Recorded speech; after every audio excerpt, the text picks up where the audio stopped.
Hello, I'm Paul Briley, and you're listening to Off the Comma. I'm a human who cares about supporting other humans. On this podcast, we'll explore all facets of what it means to feel stuck in life. We talk with people just like us who have found themselves sitting on a comma and not knowing where to go next. We'll unpack the experience with them, where they've been stuck, what it feels like, what they experienced, and what they learned. My goal is to inspire you by seeing yourself in others. I believe that when we feel more connected and seen, magic can happen.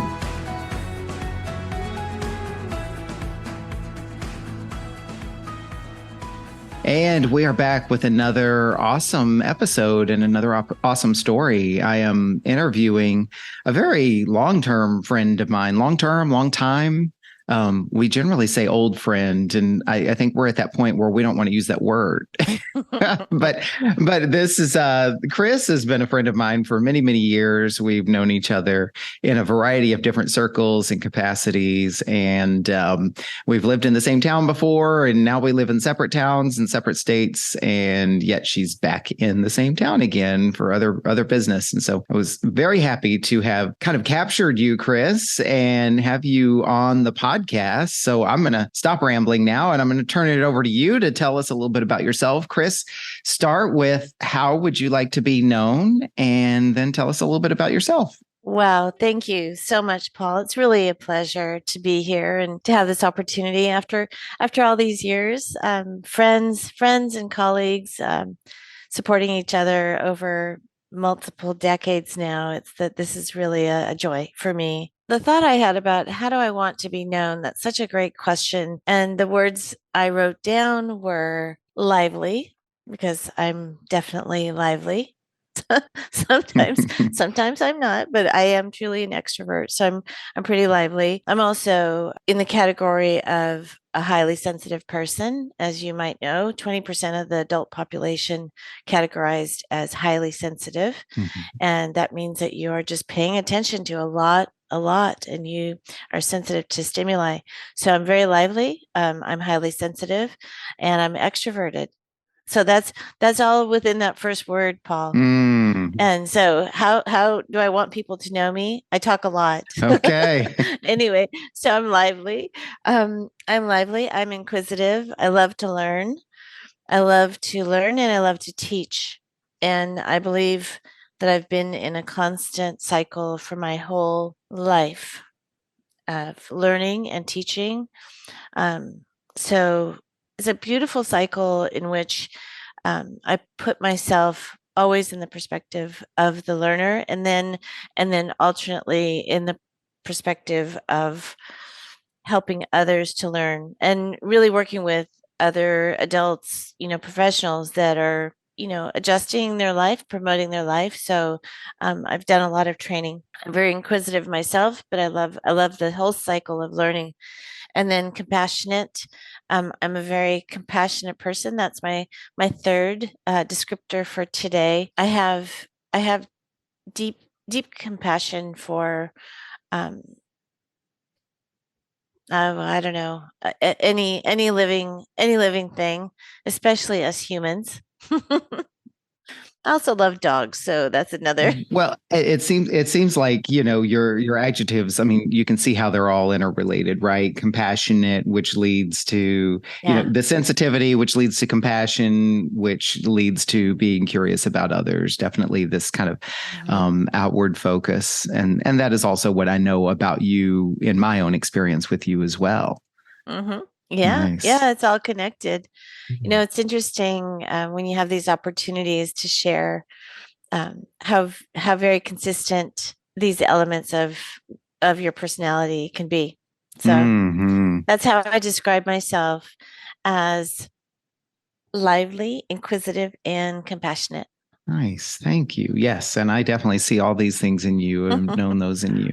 And you touched on something too, right? Like these things in us are always there. Sometimes some people are always aware of it and, always able to harness it. And other times, my own experience has been different times and points in my life where I, do these exercises or assessments or whatever. And it's like, oh, there's that about me.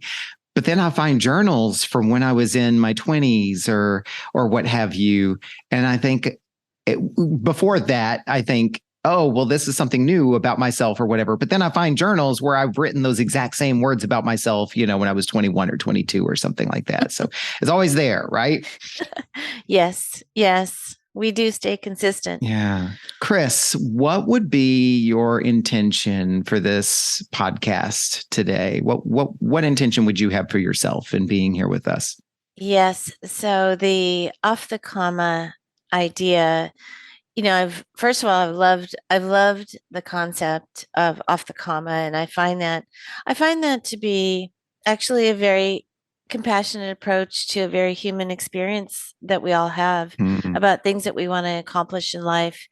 And for whatever reason, either we have sort of natural impediments or artificial impediments coming from internal or external sources. But that's been a very I've been very supportive of your work thank you. because I think it's important. And when I think about the question about off the comma, and this is what this particular conversation is about, one of the things that I have wanted to do is share my professional experience with, I'll call it the translation of my dissertation work into a book. Mm-hmm. I have wanted to get it done, and I have started and stopped. I've been sort of haltingly and stutteringly getting a little bit done here and there, and being more motivated sometimes and less motivated other times. This has been happening over the last several years. So that's Yeah. what I'd like to talk about today. What would you like to have by the end of this conversation? What would you personally, Kris, like to have or have accomplished or feel by the end of our interview today? Well, that's a really good question. I think it's a part motivation to continue my work on my book, Mm, and also partly putting myself out into the universe to have others to know what I'm working on. So in that, I think those two things are very related. The mm. motivation plus the intention outside. I'd like to create a ripple effect that maybe comes back to me with maybe some new insights, maybe some motivation. But I'm hoping this is really a catalyst for me. Oh, I love that, and I love that kind of personal challenge you've issued to yourself. Put it out there, help other Mhm. people see it. The ripple effect. I mean, that's really kind of a testament to not only intention, but also a little bit of like kind of accountability, if you will. Mhm. Mhm. Yeah. My Exactly. intention for our episode is to help you create the space to achieve your intention. Also, that in telling your story, it will have that ripple effect on others as well. Is that somebody will out there will hear your story and hear a little of themselves in your story, and maybe feel a renewed sense of connection and optimism and maybe inspiration through what you share with us today. I love that. I love it. Let's do it. Let's do it. And I'm looking forward to hearing your story. As much as I know about you, and for as long as I've known about you, I haven't heard this story. I make it a point never to pre-screen or to know about the stories in advance. So I'm very much looking forward to learning what you have to share with us today. So let's jump into the first question. Kris, tell us, where have you found yourself sitting on a comma in your life? Yeah. So the the point of a comma for me has been the writing of the book that I have drafted part of it, but the title of the book is The Five Vital Signs of Healthy Organizations and How to Operationalize Them. So that's the title of the book. I'm sitting on the comma, the metaphorical comma, in moving that forward in the writing process and in the publishing process. So, and I know a little bit about this. You shared about writing this book with me, and I was with you at a point when you were kind of in dedicated time working on some of the chapters. So you're writing it, you want to move it forward in the completion of the writing and the publishing. What is your goal or your intention with the book? It is not to I don't have an intention that it'll generate millions of dollars. The revenue is not the goal. The goal for the book is that it is a tool for me to express my expertise and my principles and my values in my consulting work. Mhm. So as it is written, it is meant to be a model for consulting, a model for healthy organizations, a model for leaders who are interested in creating healthy organizations. And it's funny because with my business, I have a consulting business, but I haven't built services around my book yet because my book isn't finished. But I do frequently get questions from people. They'll say, "Well, who's your target audience?" And I don't have a pat answer for that. I have an answer that probably boggles most people's minds, which is to Mm. say that it has to be the work. My target audience would be someone, a leader, an influencer inside of an organization that values what I'm talking about.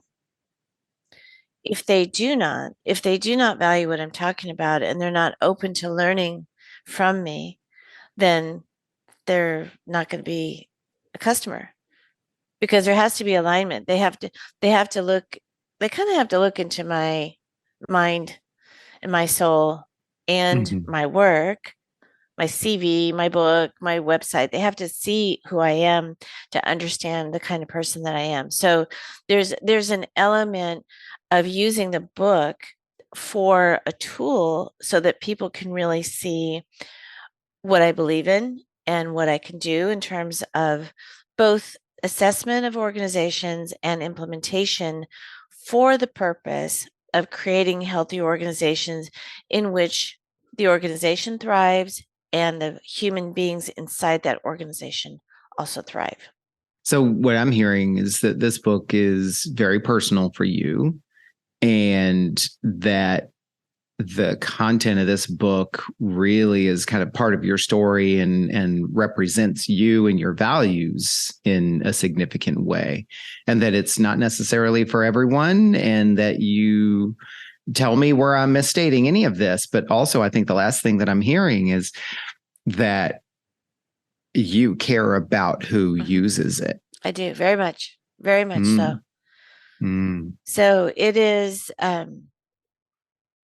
a reflection of my life's work, the beliefs that I have about how people should be treated inside of organizations, and also what organizations should be able to expect from their workforce in terms, I mean, because there is a symbiotic relationship between organizations and the workforce that supports mm. them.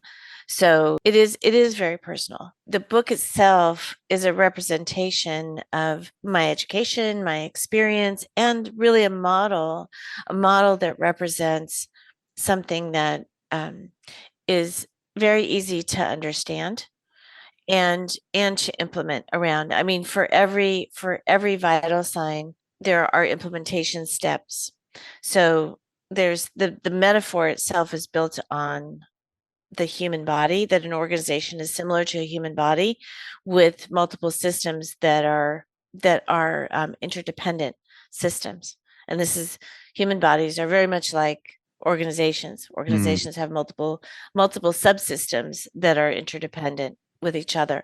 So the book is a tool for me to represent my work, my values, and to come in and to be able to go into an organization and to really do good work. And that's my goal in my life, is to do good work and make the world of work a better place. So, I mean, you've shared quite a bit about the book, and in a way shared quite a bit about you and your beliefs and your values. Let's go back though. You said, where am I sitting on a comma? It's about writing the book, moving it forward, and publishing it. What has you sitting on a comma with moving this book forward? I'm overwhelmed with the process of writing. It's not the writing itself, it's sort of the the editing and the publishing and the marketing, all of that. Mm. When I look at my colleagues that have published books, I want to climb into their head and go, how'd you do that exactly? What did you do? And because I and this is the feeling I get from time to time when I'm tackling something very complex and that I've never done before.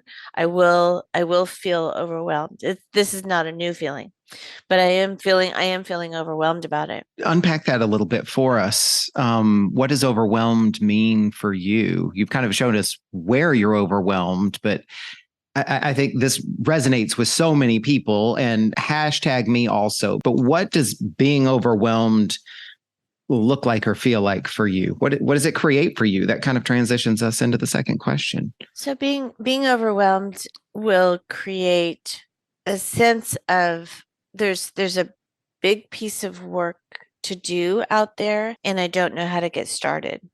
It'll almost feel like I don't know the first step and I can't put a project plan around it because I feel like I can't break it down.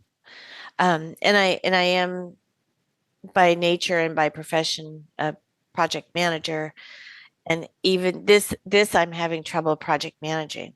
So which means doing all the planning, breaking it down, understanding really what work is involved, breaking it down, planning around it, assigning time to myself to work on it. I haven't been able to project manage this in a way that would allow me to get it done. And I keep sort of every time I try to get into it and really tackle it, like I'll say to myself, this is a conversation with myself, like, well, Kris, you got to just set aside 2 hours and just get in there and start, just even if it's muddy and murky for a while, just get in there. And then lo and behold, I'll go off and I'll clean the refrigerator. Um, Yeah, yeah. I, so all, all of a sudden there I'm like cleaning the refrigerator. I'm like, this refrigerator really needs to be cleaned. I'm like, no, it doesn't really. I should be doing something else. So there's something sort of subconscious that is happening to me that will divert my attention to something else as a response to the lack of clarity that I have that I need to do the project management of the work. So that's how this is showing up.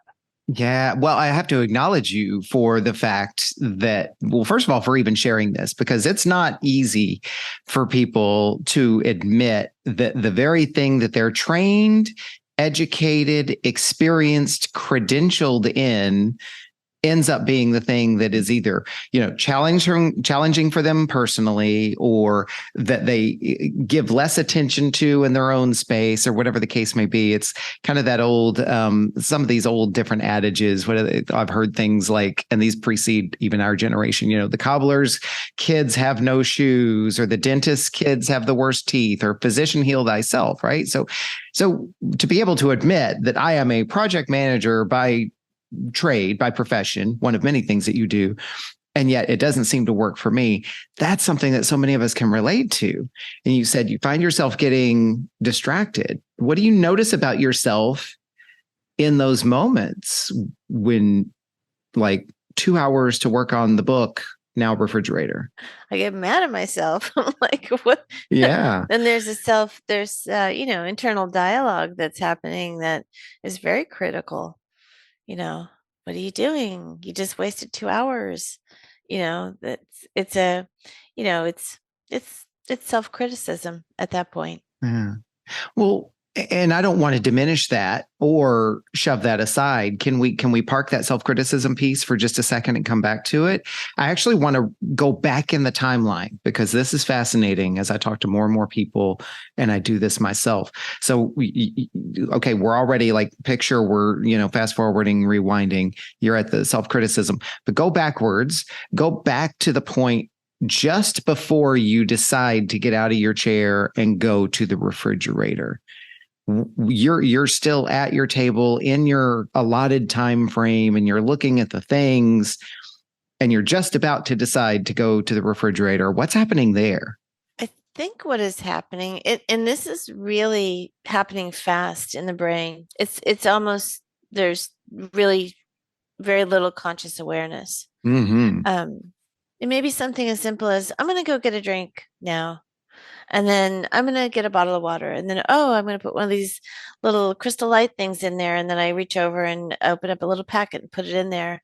Then I open up the fridge for something else and realize there's a spill down the down the side. And then I'm like, oh, let me just there's a and it if you ever read the book, If You Give a Mouse a Cookie, it's a children's book that's really, really cute.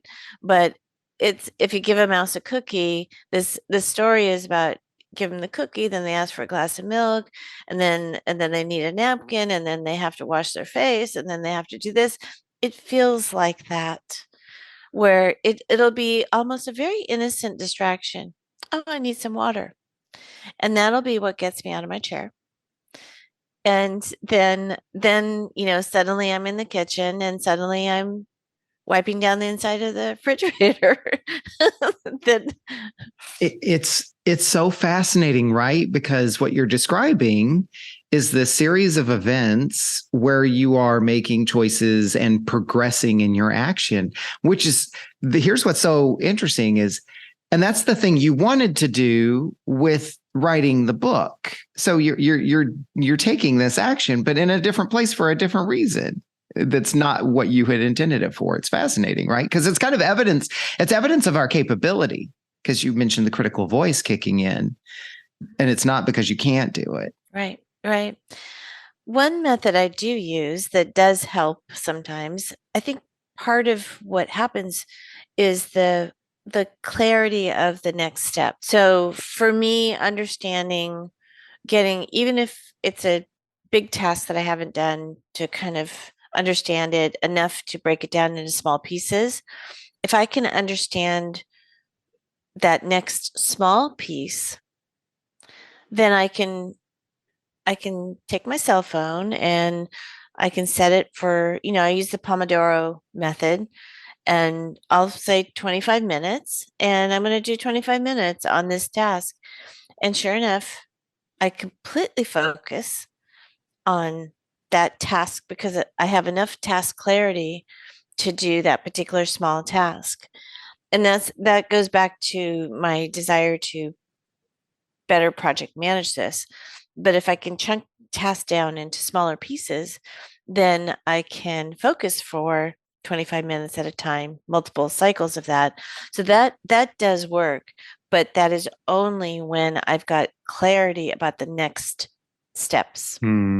So I'm hearing some really kind of powerful revelations here, because you started by saying, I'll set aside, and I'm not trying to pin you down to literalness here, unless that is what you were saying, but you started the story by saying, I'll set aside 2 hours to work on the book.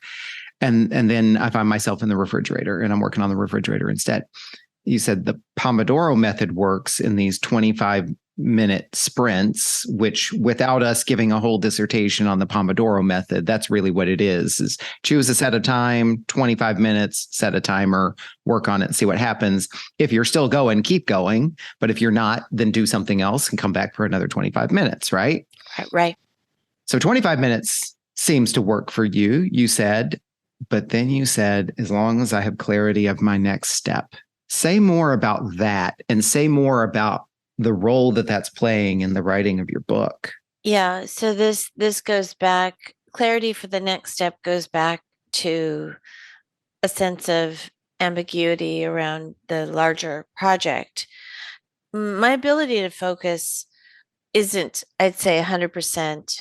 So sometimes it's part of the problem, but it's my ability to focus when I know exactly what I need to do next. And I have the same kind of thing, and I'll just use another example just for a moment, not around the book, but there are times when I'm working on something professionally in which I have to sequence things and I have to pull information from multiple sources and potentially update 3 or 4 different documents with all or part of that information at the same time. So it's a kind of a complex task that requires some, I'll call it higher order thinking, Mm. meaning you have to be super focused, you have to know exactly what you need to do, and you need to have all the tools sort of at your fingertips. And Can I when jump in for a moment and uh-huh. add? There's also this element of tracking that I Mm-hmm. believe often gets overlooked, because when you're talking about higher order thinking, because you've got this chunk of information that's all big and important, and now you've got to drop it into multiple documents.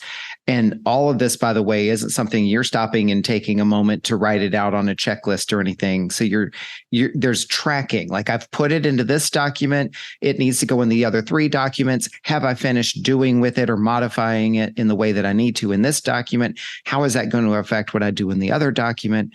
So it's not just copy paste it into 4 documents. It's the keeping track of all these activities that, by the way, you're probably doing in like a 4-minute time window. Yeah. Is Yeah. that a fair summary of what you're also describing? Keeping up with that is also It's a lot. Yeah. part of Yeah. this. Yeah. Yeah. So to be able to chunk the work out with clarity is really important. And that's where when I'm working on anything related to the book, because I've never done it before. And honestly, I don't think I'll have this problem on my second book. It's my Mm. first book. It is the novelty of doing something for the first time that presents this um, sense of overwhelm and presents this ambiguity around the work itself in terms of making a project out of it. So that I don't believe I have any problem focusing, the actual act of focusing. I think it's understanding what I need to focus on Mm. Yeah, is I was really curious about that, because, like you were saying earlier, I support you 100% in what you just said, because you went to the yeah, refrigerator and you got very focused on the refrigerator, and we may think that's a silly example, but it is not. right. I mean, it was less about being focused. It was where you wanted to be focused. I interrupted you. It's Continue. okay. So it's I'm not sure if I'm answering your previous question properly, You're but fine. it's You're fine. especially with higher order tasks, the clarity of the task is important to then getting into it so that I can focus. So for me, understanding what I need to do next, and even, and sometimes I have this feeling where I'm kind of, I call it sort of circling around the bush. I'm like, oh, I need to do this, I need to do that, and I need to pull these things together. And once I have processed in my mind what I need to pull together, which would be all the pieces of that task, I'm completely fine. I just settle down and I can spend 2 hours, no problem. I don't even know 2 hours have even gone by, So this getting to small, let's say small pieces, small chunks of clarity is what I need to be able to make progress Hmm. on the book. That's what I know I need that. Yeah. So that's, and maybe part of this is going through it from purely a project management perspective, which project management is um, for me so helpful in so many areas of my life, but to really have Mhm. clarity around the work itself so that you can do it. So Yeah. clarity about the scope of the work so that you can break it up into pieces and then you can perform it and implement it. And so I think I just got my answer. Okay. Well, because I was going to say, I have to acknowledge you. Like, you sound really clear on your process. You sound really clear on the things that work for you and when they may take you off task or aren't working for you. And that was my question. It's like, wow, you're really, I mean, obviously you're very self-aware, and you're able to see and notice, what your process is. I kept thinking, well, then what's holding you up on writing the book? And so the question that I think I will ask though, Kris, is because you've said a number of times, clarity of next step, clarity of next step. Mm-hmm. What step has been unclear for you in the writing of this book? The editing, the editing process has been unclear. Like I know I do my own editing, but there are different kinds of other editors that are helpful to hire. There's different categories of editors, and that I have some information about the services that they provide, but I need to get a better understanding and do some education for myself about if I hire a firm to edit my book, what exactly do they do? Basically, how far along do I have to bring the book? What maturity level do I have to have the manuscript for me to then hand it over to an editor and have them help me? So that's one of the big things right now that I am thinking about. So what I heard you say is the editing process specifically is the part that seems to be kind of holding me up a little bit or slowing me down a little bit, and that it's making a decision around how to proceed with the editing because this is what I think I'm hearing. So correct me. Is that making the decision is difficult for you because you're not really sure how far along you are or how far along your air quotes, I'm doing air quotes, supposed to be along in order to be able to bring the editors in. Yeah, that's part of it. That's part of it. And the different kinds of services that are offered. Mm-hmm. So I'll probably go with some type of editing service that would allow me to self-publish, and that's the other piece. So the editing and the publishing steps, those are two big steps, but I need to get clarity around those two. So finding a company that provides the kind of editing and possibly publishing support. And there's all kinds of firms now that provide some kind of configuration of different kinds of editing and publishing support. So, and they cost, varying amounts of money. So that's another thing is like, how much money do I have to set aside to hire these people? So these are things I need to get into. I've got a list of editing and publishing companies, and I need to get in there and study each one and do like a comparison chart about what do they provide, how much do they cost, what does the state of my manuscript need to be, all the stuff that I've just told you about, basically set up a spreadsheet and do a comparison for each of these companies. And I think that'll give me the clarity around those two big next steps. Okay. That sounds very project manager-ish. And I acknowledge that with a compliment, obviously, because that's what project managers do, right? And so many of us depend on that expertise and skill set and those professionals to do those things. So I guess my question for you would be, you've just said that I need to do these things. What is your next step? I've had other friends and colleagues share their tracking systems and their lists of resources and things like that.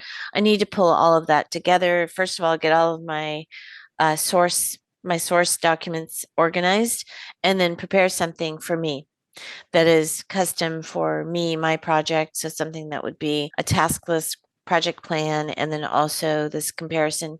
So the comparison sheet, then I would prepare something that was relative to my project, because there's different categories of companies, fiction, nonfiction, and there's quite a bit to it. So one does not publish a book completely on their own ever, even if it's the most simple self-published version of any book. You still need a lot of help, and there are some major steps to go through. So I need to put my project management hat on and make a plan, including doing the research about which firms to use as vendors to this process for me. You sound pretty clear on that. Wow. You just said wow. Why did you say wow? Yeah. I feel like a light bulb just went on. Oh, cool. Like, oh, okay. Nice. Well, and I have to acknowledge you because, I mean, there's a reason not everybody writes a book. It's not an easy project, right? And what I know about you is that when you are able to get into your creative space and you have freedom to do things kind of at your own speed, at your own breadth and depth, then things can move along pretty well. And it sounds like in this experience for you, which I'll also acknowledge, you said my first book, yes, second book won't be quite the same. But once you get to the point where it's time to bring other people in, that created this decision point for you and this little bit of pause, it sounds like. Mm-hmm. Yeah. Yeah. What will the process of putting this kind of project plan together do for you? Like, what are you going to gain as a result of that? I'll just describe what it feels like. It feels it feels like bringing the work bringing it close to me. I know I have a lot of stuff on my computer, and if I can find stuff in the right folders, and I know where things are, and I know the emails that I need to go back and reference. I have all of this content in different places, but I don't necessarily feel close to it. So the act of going through what I'm going to do, which is putting together a project plan around all of this, is bringing all of this work, all of the content that I need. It brings it close to me. And once it's close to me, then I have clarity around it. Bringing it close into my heart and into my mind, I have the clarity that I need to do the work. And then when I sit down to focus, I have 30 minutes worth of work or 2 hours worth of work that I know exactly what I need to do. And I can just work on that particular task. Because really, I mean, this is part of any creative project, is being able to work on it in small pieces. I mean, that's a basic recommendation for creative people working on creative projects, is to just constantly work on something. So the constantly working on something, if I have the clarity on the next step, what is that next something, then it's right there. Basically, it's easy, it's close to my mind and my heart. And so I don't have to dig around. I don't have to dig around for emails. I don't have to dig around for spreadsheets, because it'll be a spreadsheet that I use all the time, right? It'll be my plan. So that's what it feels like, bringing it close to me. And when you say that, and first of all, that sounds like, and I can see you. People can't see you in this audio recording, but I can see a shift in you, and it sounds like that's a new state. So I'll ask this question: like, what about it wasn't close to you before? What's the shift in bringing it close to you, or what changes for you there? I think it's because the content that I had and all of the different resources. So I have dozens and dozens of resources, but they're all in different places. And having it all in different places on my computer felt so distributed, that I didn't feel close to it. Mm-hmm. I felt like, ooh, if I needed to find that spreadsheet from so and so, I'd have to look and see, what did they call it? It's in my email. I have to go find it. All of that felt like, just, I didn't have easy access to just even bites of information. Um, so that's why it felt sort of far away from me. And bringing things close to me is getting all that organized, filing stuff that I don't need, basically bringing in. I'll have to do a complete. I'll call it an environmental assessment of everything that I have on my computer, and then sorting through, then using all that, and then basically having if I can get to the project plan when I get there, that would have meant that I've done all of this review of everything that I currently have on my computer. The stuff that I have on my computer, I know it's there, but I don't feel connected to it, because I can't remember everything that's there. So I have to go through and do a complete assessment, a complete inventory. And that's the difference between when I say it feels far away from me versus I need it to feel close to me. Yeah. Yeah. Well, it sounds like a big step. And what I'm hearing you describe is, in a way, sort of getting organized. And as you said, it feels close to me. Like the more organized, the more connected to it you'll be. You've said, I'll do this to help me get ready for editing, but it also seems like it'll have an impact on continuing the story, so to speak, or continuing the Yeah. writing. Yeah. Yeah. Yeah. It will. It definitely will. Kris, what are you learning about yourself as a result of sitting on this comma? Or what have you learned? Well, I think it's not a new learning, but it's a reinforcement of what I know about the work that I do, which is, org development, helping organizations, working with leaders, to do what they need to do. And when I say that, that means the mission of that organization, whatever it is, to help them to do it. The work that I do is helping organizations to meet their mission, along with helping the human beings inside that organization to thrive while they're helping their organization to meet their mission.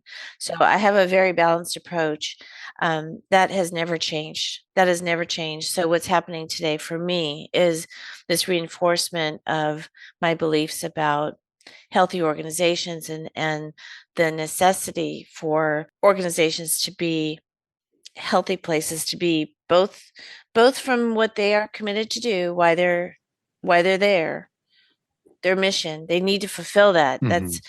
That's primary.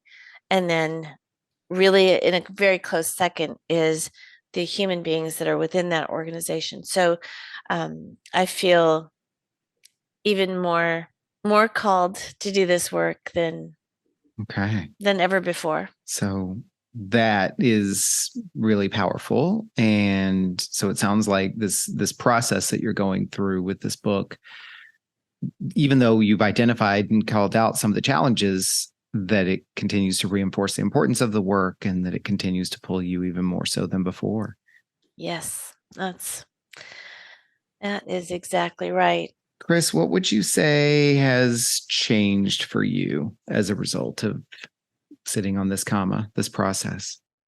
And my sense of my contribution to the world of work, it's always been there.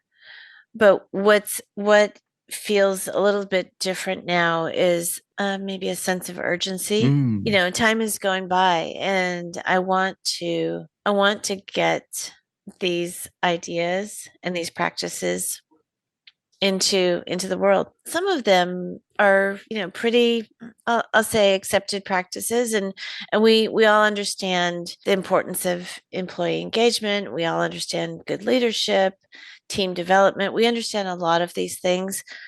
If we're in the world of helping organizations in any way, coaching, training, leadership development, all that stuff, we know a lot of these things. But I think what I'm presenting has some unique value to translate from the metaphor of the human body to real research to real implementation. yeah, it definitely, this is a big body of work as you described. It's definitely very meaningful for you. And it sounds like, perhaps, I'm kind of speculating here, but perhaps the magnitude of the kind of pause point or struggle is proportional to the magnitude of the work itself and the impact that it can have. I'm saying a legacy, but I think I'd like to share it with my clients. I'd like to build services around this so that I can actually go in and consult and teach and coach and leave this behind. So it would be the equivalent of when we need, medical care. We know we can do first aid at home. We know we can look up preventative ideas at home. We know a lot more about caring for our own bodies And that's a sharing of knowledge from the medical community to the masses to say, everybody, we know you're not a we you're not a medical doctor, but we want you to be able to do as much as possible to take care of yourself and to be Hmm. healthy. And that's the same idea. I'd like to be able to share as much of this so people can implement inside their own organizations and learn from it, um, and include this in their own best practices inside the organization. So in some ways, I want to present, teach, coach, and then leave behind more capability and capacity in my clients so they can do it themselves. Kris, last question. What does getting off the comma look like for you? Getting off the comma means that I have published my book. Nice. And I'm sharing it with the world. Sharing it with the world. And say a little bit more about what that would look like for you. I'd like to speak around it. I like to do presentations, consulting, coaching, developing programs. Again, with the idea of implementing so that the client can bring this into their own environment and use it for their own first aid, so to speak. so so that's what I'd like to do with it. Nice. Well, as with your process, your vision is very clear. So I want to acknowledge you for that. Kris, what would you acknowledge yourself for, having been through this conversation today? Mm.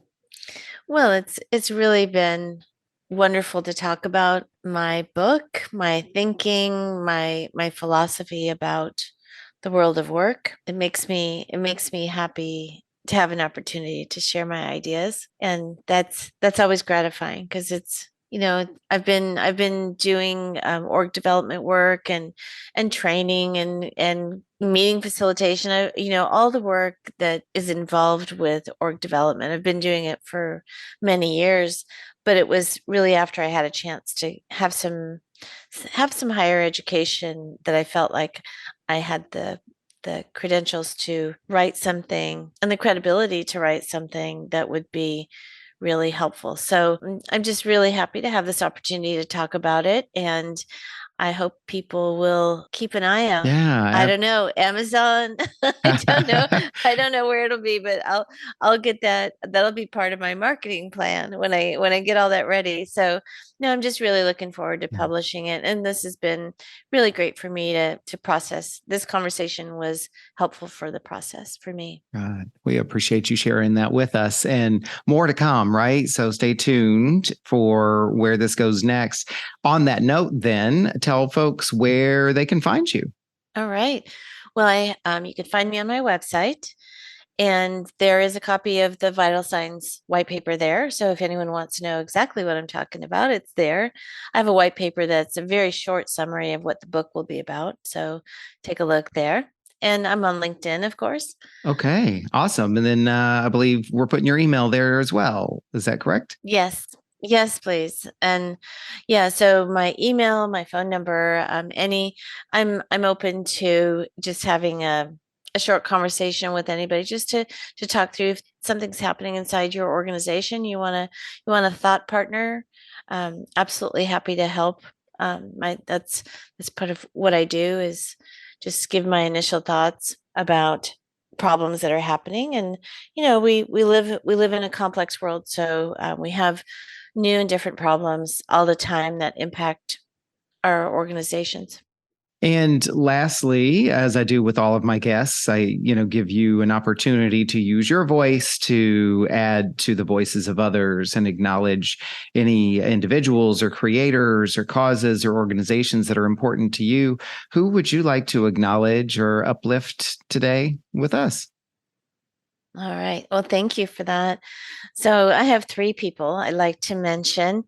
Marsha Lang is my first person. Marsha Lang, she is an entrepreneur, consultant. She owns Lang and Associates, which is in Sacramento. She does a lot of fantastic work around consulting for conflict situations, race relations situations, mediation. She does org development. She does a variety of things, all related to human systems in the workplace. And Gary Slavitt, who's been my project management mentor, and then also Emily Bennington, who was on your show recently. She was my coach, and a wonderful coach she was. Awesome. And all of the information about how to contact you, as well as your 3 acknowledgments, will be in the show notes with links so people can find these folks and learn a little bit more about them. And of course, lots more to learn about you as well. So thank you for being here with us today, Kris. Thanks for sharing your story and putting yourself out there, which was part of your intention. I think that it looks to me like that intention was very much fulfilled. Yes. I thoroughly enjoyed it. And thank you very much, Paul, for the opportunity. Absolutely. Have a great rest of your week, Kris.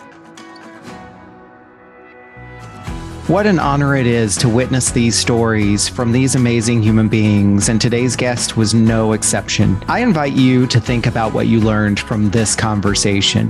What stood out for you? What challenged you? What inspired you? And I encourage you to write it down in some form of journaling and reflection. I can't tell you how magical it can be to set aside your expectations and just let your thoughts flow out of your head and onto paper. You don't have to have an agenda. You don't have to do anything with it, but you can be amazed at what comes out of your thoughts and onto paper and what that can do for you.